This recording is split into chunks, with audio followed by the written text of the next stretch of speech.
Bonjour la famille.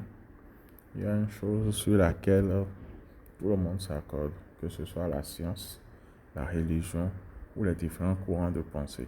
On pourrait parler de philosophie, d'école ésotérique et autres.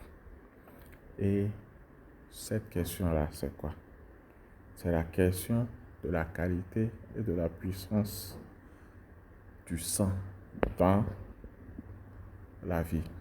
Donc, la qualité de votre sang détermine la qualité de votre vie. La qualité de votre sang détermine la puissance avec laquelle vous allez vivre votre vie. Les Chinois, la tradition chinoise, on va dire, appelle le système circulatoire le dragon rouge.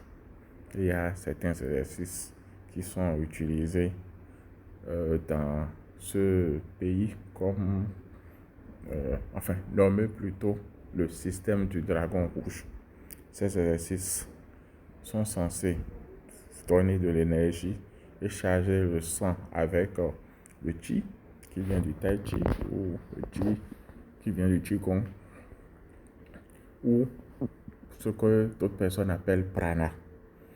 Ces exercices sont faits avec un bâton en bois et ça permet de rééquilibrer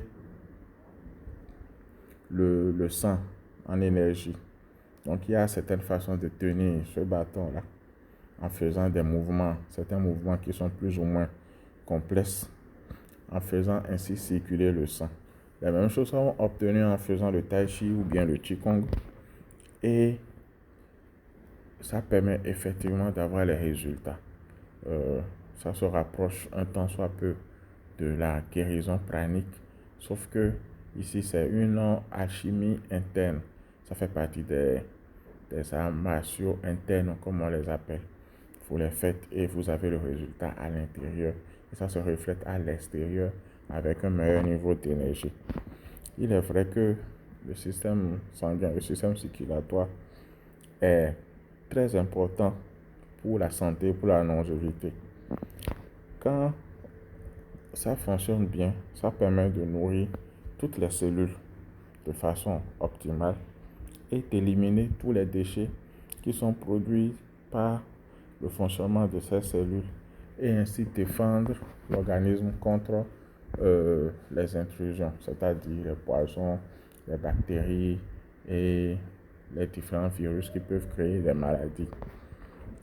Il y a un auteur qui s'appelle Alexis Carrel qui a reçu le prix Nobel de la médecine en prouvant que la cellule vivante est immortelle si elle est nourrie avec les nutriments adéquats et si tous les déchets toxiques qui sont produits par cette cellule-là sont évacués. Le sang, naturellement, donc, fait toutes ces choses-là de commun accord en travaillant ensemble avec les organes dans l'organisme. Si le sang est dans un état de déséquilibre, alors l'ensemble des organes ne peut pas fonctionner de façon optimale. Le sang des animaux, dont nous faisons partie, est composé entièrement de particules qui sont dites colloïdales. Ces colloïdes baignent dans un bain, disons, d'électrolytes ou de fluide ionisé qui permet de maintenir la charge négative dans une certaine tranche. Certains types de stress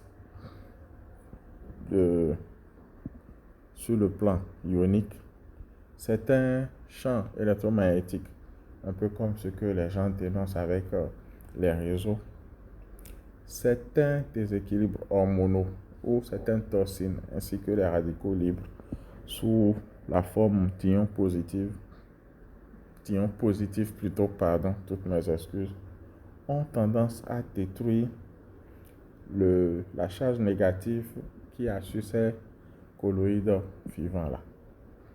Quand la charge négative de ces colloïdes ou bien le potentiel négatif est réduit, les cellules commencent à s'agglomérer et commencent à épaissir le sang.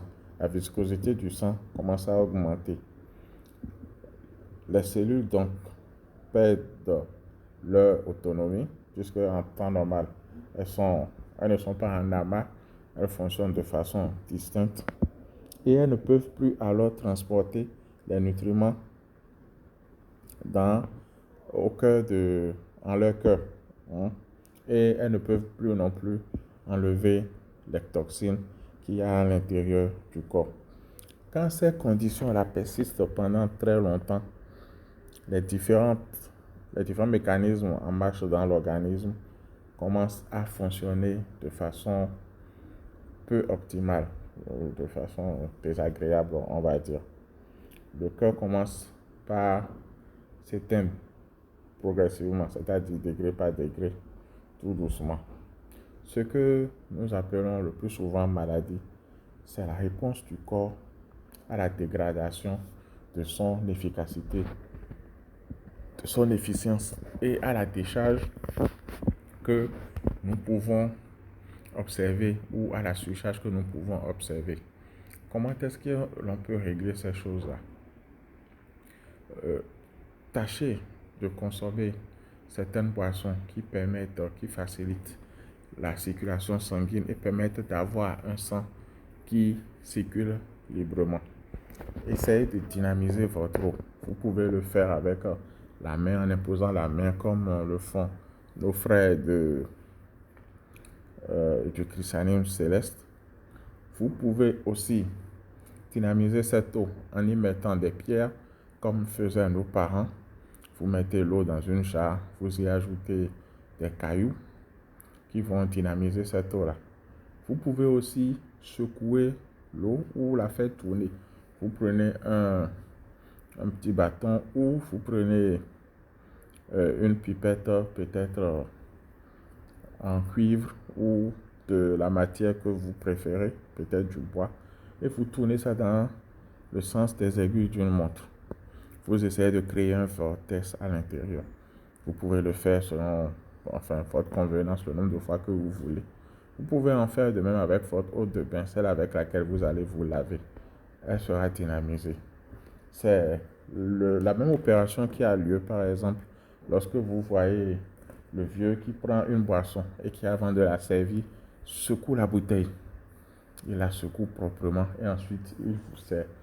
Qu'est-ce qu'il y a à secouer dans cette bouteille qui ne contient qu'un liquide qui est déjà homogène, qui est déjà uniforme? On se pose la question.